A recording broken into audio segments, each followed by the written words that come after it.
Hi gang, in this podcast you are going to learn about all the wonderful things that you can do with timber, either from your site or through not purchasing timber that has been grown overseas. So let's have a deep dive into homegrown timber. Come along with me.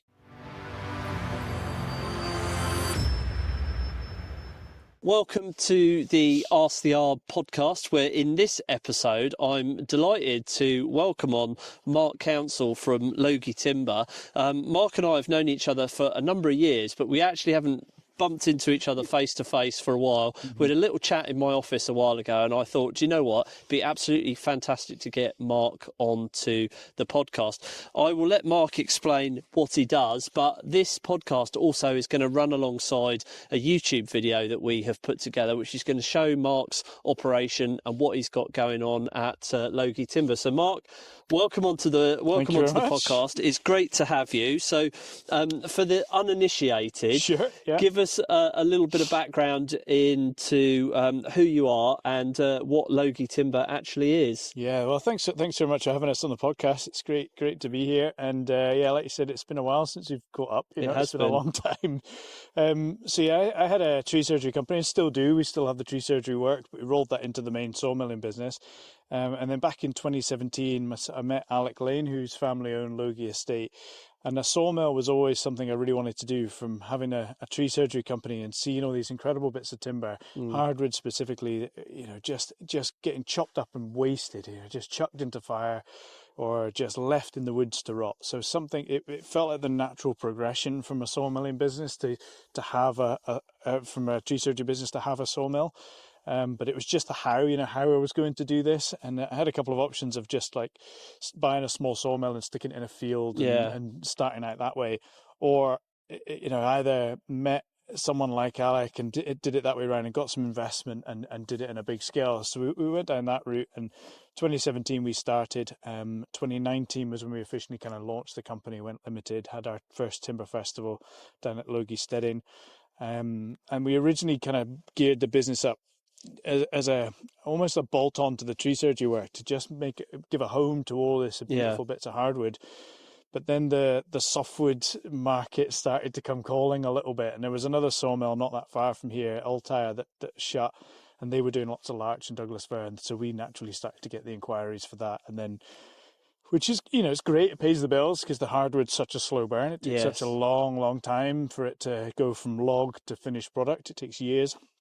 Softwood's a lot easier. You get an order, you cut the log, and you invoice it. It's pretty easy going. So it was good to have that cash flow coming in, but it does take you away from the core a little bit. Tree surgeon turned sawmiller. Yeah. I mean, did you always want to be a tree surgeon? Where did that come from? It's a good question. I started out wanted to be a mountain guide. That's where my passion is. I spend all my time outdoors climbing and skiing, and that was always what I wanted to do. And then I started down that route and quite quickly realized that you almost kind of resent your hobby a little bit when you're doing it for a job. You just spend your time taking people out into the hill, doing very similar routes and a very slow kind of sedate pace, which is lovely sometimes. But if you're trying to then get out the weekend, you almost fall out of love with it. So I kind of moved out of that industry a little bit, and then went into rope access, which I did for quite a while, and then got into the forestry and the tree surgery. And I was a production cutter, just hand cutting for quite a while, just piece rate work, which was great. You learn so much and get ridiculously fit doing that. Brutal it's a bloody work. hard job, hard work, but it was really good, and you learned so much about how to fell a tree before becoming a climber. And then got into the tree surgery work, and I'm quite glad I had that apprenticeship scheme of understanding how to fell a tree, because you see it a lot in the industry, and I'm sure you do as well, where people go from knowing literally nothing about tree surgery and forestry and go all the way through their 6-week intensive course and come out the other end being able to rig and dismantle big trees. And it's not the techniques you need to learn, it's how the wood behaves, and how it behaves in the wind and how it behaves on a slope. And you can't just learn that. You've just got to do it for a while, unfortunately. I quite often say that, like, our head arboricultural consultant, Peter Hain, is an ex-tree surgeon. I'm an ex-tree surgeon. A lot of our consultants are ex-tree surgeons, and it's for that exact reason. It's because you can read all the stuff in the book, you can be taught everything, but looking at the tree, knowing how it behaves, knowing what effect decay will have on it, what failed limbs do, all that kind of good stuff is. We had quite a funny one recently where we went up in the woods and we did a whole load of YouTube shorts. One of which I was talking about windblown trees and how kids shouldn't play under the root balls of windblown trees. Which all of us in the sector, we'd sort of accept that and know. Yeah. The abuse I got was absolutely unbelievable. Really? But it's all good engagement, isn't it? Of course. But so I think there's a general lack of understanding from the public around trees and how trees behave and all that sort of stuff. So yeah, tree surgery is an apprenticeship. So 100%. You don't build. We'll put some B-roll in, but you don't build something like this without there being a driver. And having spent the morning with you and had a walk around, the driver is not financial, and it never is when it comes to timber. Yeah. Nobody does anything with wood. I can guarantee you that to become a multi-millionaire. No, absolutely. So there's obviously a deep connection between what you've built here and your love for the natural environment and all that kind of good stuff as well. So a lot of our listeners, they are architects, they are homeowners, they are embarking on passion projects. They might even actually be having to remove some trees to facilitate that development. So I guess is that where you're coming from? You just don't want to see these trees going to waste. Oh man, 100%. Yeah, I mean, just behind us here on the estate, there used to be a sawmill, and that was only, 80 years, not even, probably 50 years ago that there was a sawmill. And that was so common across Scotland and the wider UK. Most estates or most towns, most villages would have had a small sawmill on it. And you would have known the tree cutters, and the timber would have come out of the local forest, gone to the sawmill and used to build houses or build projects in the local community. And that's absolutely what we're trying to recreate here. There's so much timber that's brought in from abroad. The UK, do you want to? No, right? It's fine. It'll be fine. Yeah. UK. It's all right. Just the tractor going past with some spruce. And that is the timber arriving. Yeah, that's spruce for, I don't know where that would have come off. That's come off the estate somewhere, probably some windblower somewhere, but we don't deal with that. So that will just go for the biomass, I would have thought. But like the UK is the second biggest importer of timber products in the world. We're second to China. That is, like, for a small country, it's embarrassing. I think the last time I looked, it was something like 84% of our softwoods and 96% of hardwoods are imported into the UK. It's just criminal that we're so bad. And the forest cover in the UK is I think it's 19% in Scotland and I think it's about 9 or something. Yeah, it's pretty low now. 13.5, 14% is the average across the UK, whereas the European average is closer to 40. You think, like, what are we getting so wrong here? And I think it's just our desire for cheaper and quicker. I think, unfortunately, instead of just giving a shit about where it's come from and the impacts that it's having on the jobs and on the community around you. We did a video on this recently, and I can't remember the exact numbers, but it's something like the forestry sector in Scotland alone supports like 80,000 jobs. Yeah, it's massive. And even just a really small shift in people using homegrown timber would have a gigantic effect. And most of those jobs will be in rural areas. Most of them will be remote places that will otherwise not have a big industry. So even just a small shift in people deciding that they want to support and buy from the forest that we have here would make a massive difference. I think people probably do want to, but they just don't know how to go about it. Exactly. I mean, if you need timber, most people will go to your Jewsons, your B&Q, your local hardware store, whatever, to get their timber. I think a lot of people just don't know that there is an alternative. Or it even exists. And also, I think you're quite unusual what you're doing here. It's not. I'm certainly unusual. It's not the norm. Yeah, it's definitely not the norm. Yeah. So, I mean, what sort of uses do people put the softwood and the hardwood to? Maybe start with the softwood. Softwood, so all of this will go for larch cladding. This is all larch cladding, and I think the majority of this is either sort of the three bigger customers that we supply larch cladding to is Macker, our house, so Sky Builders, and Ecosystems. They're the sort of three. We've got a range of other companies that buy a lot of this, but they're the three that kind of the majority of our larch cladding goes towards.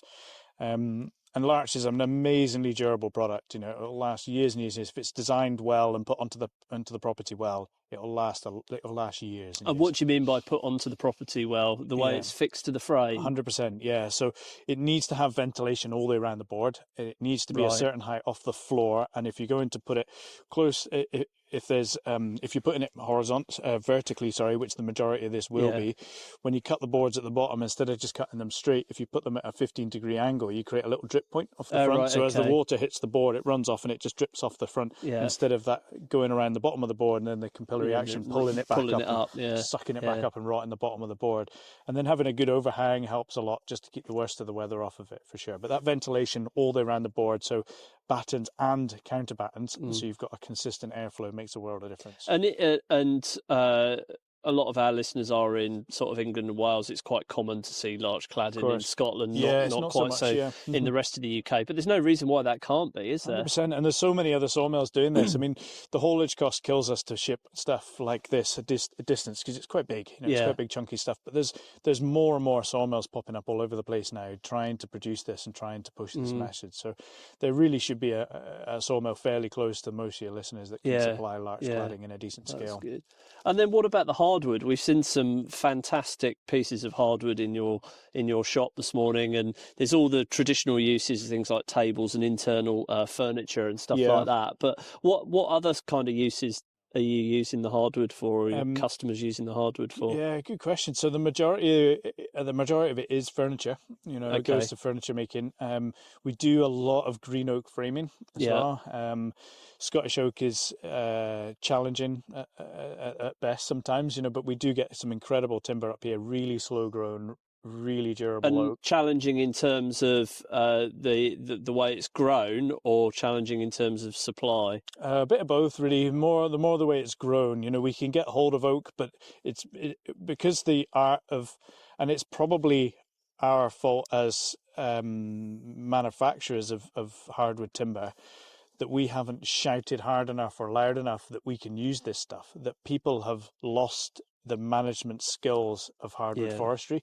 You go to France and it's just ingrained, it's just so what they do. And you go there and you can see, 20-meter clean oak stems that have been managed perfectly year on year. We just don't do that here anymore, unfortunately. And I think it's down to us as a supplier to stand there and really push the landowners hard and go, look, if you grow it, we will buy it. There is a demand for this, And I think it goes back to what you were saying earlier, that people probably just don't know that there's a viable option to using, against the imported stuff. So it's on us to shout about that and to promote that message a lot more. So green oak buildings, it's things like, or the framing. So that's like these garages. You see these beautiful double bay garages and stuff like that. I don't know. I suppose you can clad that with the larch as well. Yeah, absolutely. You can clad it in oak if you've got the money. Yeah.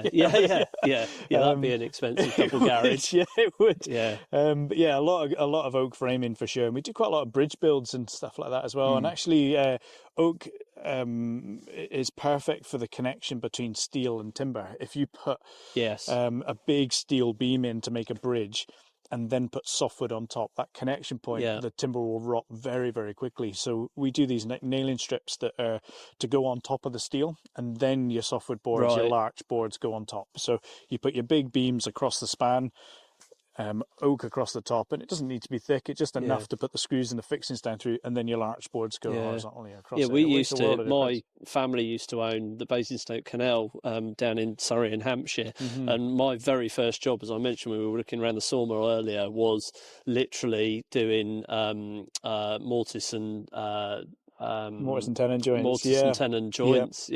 By hand with a chisel and a mallet back in the day. But we really struggled to get hold of good oak. But one of the reasons that oak was used was for that very reason, because the framework that went over the top was steel. So that connection point. I mean, oak's an incredibly durable material because the tannins in the wood. But there are other options. We get it so often that people come to us, and again, it's on us to kind of educate and shout about that message. But there are so many other good alternatives out there to oak, especially for like tabletops and internal stuff. Beech, for example. Beech is such a durable wood. It's actually on the durability scale, it's harder than oak, believe it or not. But oak lasts better outdoors, so that's why people kind of assume that it's better. But beech for internals, beech is an invasive species here in the UK, and it will take over a forestry because it shades everything out. I think Yeah. something like 3% of the light gets to the forest floor underneath a beech tree, and it just shades so much out. And the only thing that grows in that is beech, so it just takes over woodland. And the estate next door, Darnaway, they reckon they can cut 700 tons of beech a year and not lose a single ton on the estate because of the regen and the regrowth of the forestry. So if we can find a really strong market to supply beech into, then we're winning on both sides, you know. Yeah. Do you find yourself having battles with firewood merchants? Yeah, absolutely right. Yeah. Yes and no. I mean, because our mill can take up to 1.2 meters wide, and then we've got the option of the big chainsaw mill if we need to. You know, the chainsaw mill will do 2.25 meters, which we do sometimes just to break the log down and put it onto the mill. You know, the firewood merchants aren't interested in that stuff. You know, they're not bothered. But local tree surgery companies, we've got a fantastic relationship with a lot of local guys and we've got our own team that go out and cut trees as well. And it's just so good to see that timber coming back and coming to use. So if they identify something, they'll bring it to you. Which I guess is probably our takeaway from all of this is that if you've got a development project that is going to require the removal of trees, hardwood and softwood, really have a think about whether you could contact somebody like yourself or contact Mark if you're in Scotland and use that timber within your development. We can pay for it. You know, we can pay for it. Not only have you got that amazing message that timber from this development is going to use for something, we could also make something and give it back. You know, we've done that on a lot of housing development sites where timber's had to come out. We've taken the timber off site, milled it, dried it, made it into something, and then given it back to the development, whether that's a building, a bench, you know, a big plaque, you know, it could be anything, you know, but we have that story there. And also, if nothing else, we can give you some money for the wood as well. So, Absolutely. Brilliant. Well, Mark, it's been absolutely fantastic for you to take time out of your busy schedule and to show us the shop, to show us the sawmill. I'd encourage the viewers or listeners to go and have a look at that video that we're going to put out on YouTube. There'll be a lot more detail, a lot more behind the scenes on there. But if people want to reach out to you, if they want to get in contact with you, if they're based in Scotland and they want to use timber within their development, or even just find that beautiful tabletop, how should they get in contact with you? Best way is just the info@logietimber.co.uk email address. Info@logietimber.co.uk. Yeah, that's the best way. The website, you know, www.logietimber.co.uk. But if you send an email to info, it will get pushed to the right person from there. Get it to the right person. Brilliant. Thank you very much, Mark. And we'll speak to you soon. Thanks very much.